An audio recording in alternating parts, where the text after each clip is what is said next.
take a walk on the woo-woo side with me. My name is Michelle Douglas and I am on a mission to help you to step into your power so that you can create the life you desire.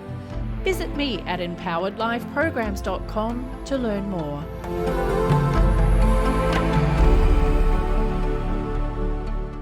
Hello and happy Friday. I thought I'd finish off the week with another Akashic Records case study. I don't know about you, but I love reading case studies in books and things like that. So I figured this would be an awesome way to end the week. So this particular reading I did was a little bit of a more advanced reading, which is what my manifesting magic and align with love clients get, where we not only look at the person's soul profile, but we also look at their energetic interactions with others and whether they are being depleted in any way energetically and the energy attached to those interactions. And from there, we can actually move forward. Now, this particular client that I'm working with in this particular case study has a chosen primary life lesson of assertiveness, and you'll get an idea of why that is as we move along. And she's also got a secondary God spark at the 5th chakra, which means that she's wanted to come into this lifetime and work on her communication skills, that sort of thing, and be able to express. So with her, I have found she had a number of things going on. There was a lack of trust in others, a lot of anxiety. She had relationship problems.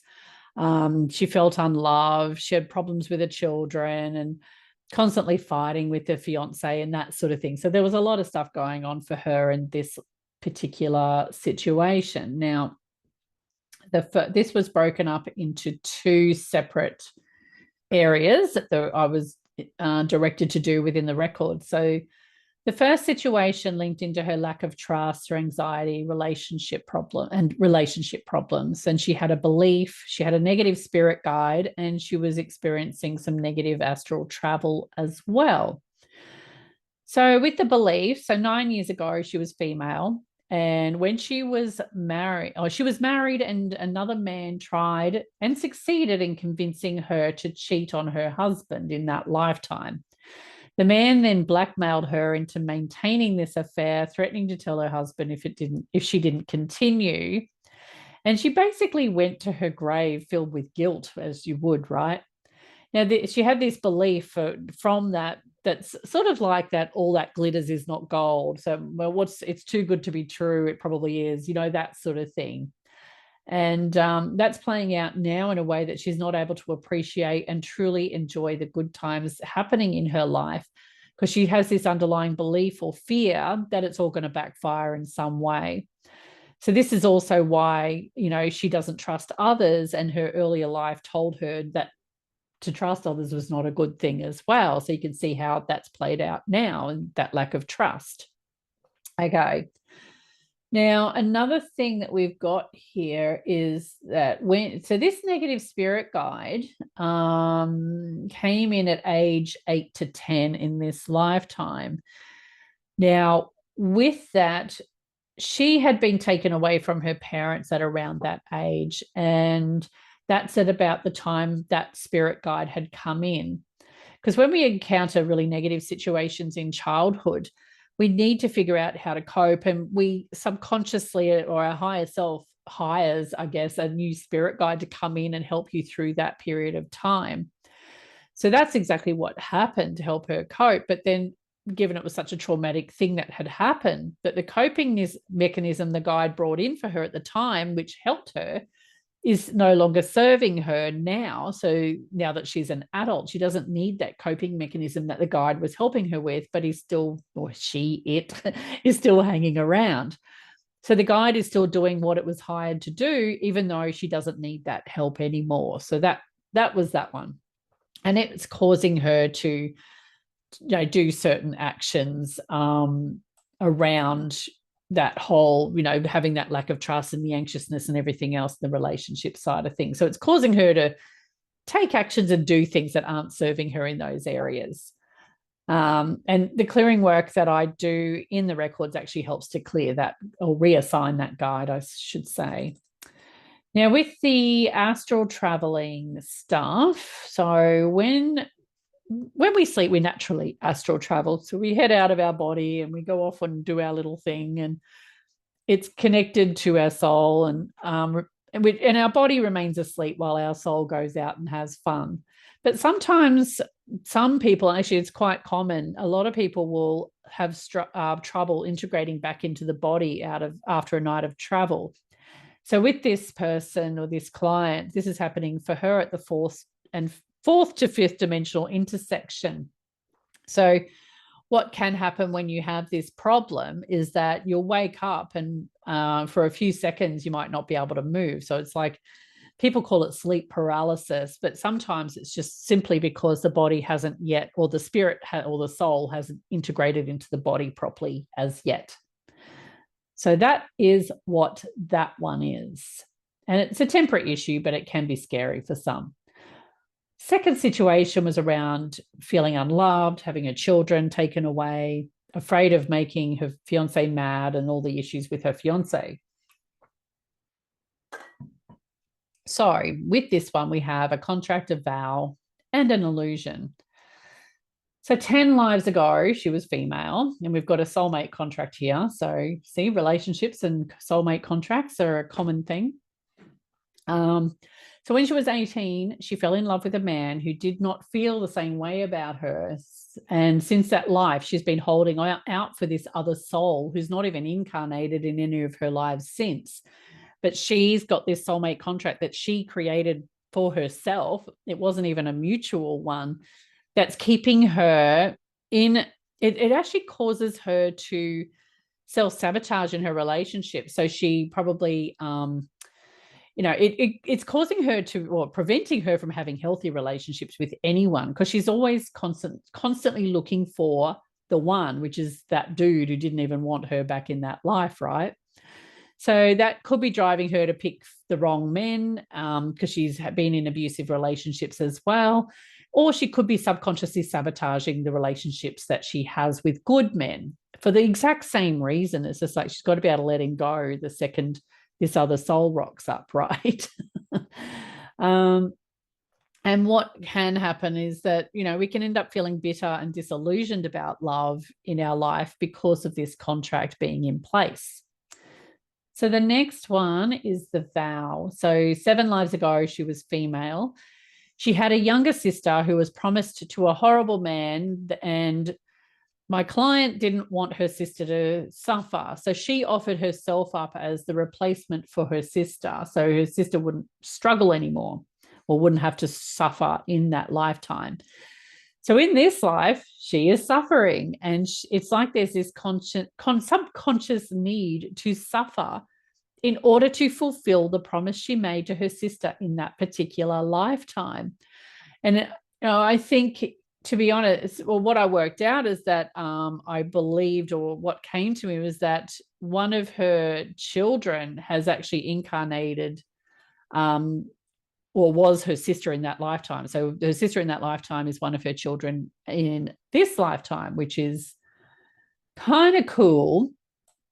And now she's suffering in this lifetime in order to protect her and her siblings. Okay. So you still have this, she still has an illusion as well, which is, that saying, half a loaf is better than none. So she's still got that running the show at the moment as well. And it's like, she doesn't want to wish for too much. In fact, she's in a state of where she doesn't think she deserves to have much anyway. So her actions and choices perpetuate that. So she's creating more and more of the same thing based on these limiting beliefs.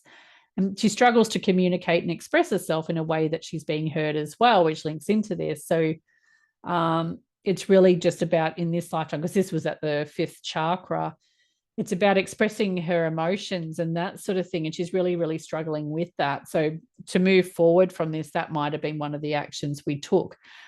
To address the vow, we would look at, well, where is she suffering to appease others, or so that others can benefit? And she needs to step out of that and stop doing that suffering. As far as the soulmate contract's concerned, we'll clear that in the we would have cleared that in the records, but at the same time, she needs to look at where she's trying to self-sabotage in her current relationship as well, and where she's trying to keep people at a distance. Prior to that, we looked at the all that glitters is not gold, is that's a belief that's running the show. So she needs to look at when her actions align with that belief and see if she can maybe start taking some little baby steps that are towards things that look like the glitter, and just see what happens. It's about stepping out of those old patterns that she's preventing herself from stepping out of. Okay. So it's just like trying to do something different that she doesn't normally do. And that'd be the first thing I suggest to her that can create blow ups. And given her current situation, I would have recommended for her to do baby steps to start with and just observe what happens as a result of those new actions, and just check it's about observing that feedback and determining whether that's a message that you are in alignment or not with who you are at soul level. Because this particular client is wired in a way that she's very much about relationships, and it's funny that she's got all these relationships things going on in this lifetime now, and how she helped her sister, and that's typical of a person that's wired that way, to do something beautiful and loving, but also stupid. You would never say, I would never say that to her. But yeah, it's like we sometimes do things out of pure love for those around us, and we end up suffering as a result of that. And we've got to realize that when we are stepping out of who we are at soul level, we create an energetic deficit. And this is one thing that I looked at for her, was where she was depleted energetically. Because if you've got a deficit, it impacts on your health, your wellness, your abundance, your manifestation abilities, and everything. And she had a massive deficit, and the biggest one being in relation to primary relationship. So it was like 17% deficit, which is huge. And the biggest part of that deficit was around individuals, which is probably her children and her fiance. And it had a very strong quality of obligation attached to it. So step one for her would be to step out of obligation and do things because she wants to do them, not because she should. And that is a common theme I see across many of the readings I do, a lot of the clients I work with. So that's that reading, a very summarized version. They usually take me an hour to an hour and a half to relay them to my client. But yeah, if that sort of thing interests you, you'd like to find out more about what's going on for you energetically and have me look at the Akashic Records for you, go into empoweredlifeprograms.com/Akashic. There are 3 options there at the moment. I think I've got another one that's coming soon that's around business, but there's a single reading, which is really just a basic reading where I look at your soul profile and any blocks and restrictions relating to the situation you're dealing with. The manifesting magic and the Align with Love program go a whole lot deeper, because we do the manifesting blueprint as well, which is very, very cool. And so you get your soul blueprint and your manifesting blueprint in a PDF, and you get access to a bunch of video training as well, so that you can understand each aspect of the manifesting blueprint, because it's quite big and it's quite complex. And once you gain that understanding of what that blueprint means, you can start applying it to any time you want to manifest something in your life, and make sure your actions are in alignment with those measures on that blueprint. So head over, have a look. The difference between the manifesting magic and the Align with Love is mostly about the time frame and the number of additional coaching you get with that program, because the coaching is really, really, really important, and it helps you to really make sure you're staying on course. And I can actually test and measure how you're progressing against your goal or your intention, and just to make sure that you're on the right track and you are heading in the right direction and not back to point A where you started. So yeah, I'll leave you with that, and we'll chat soon.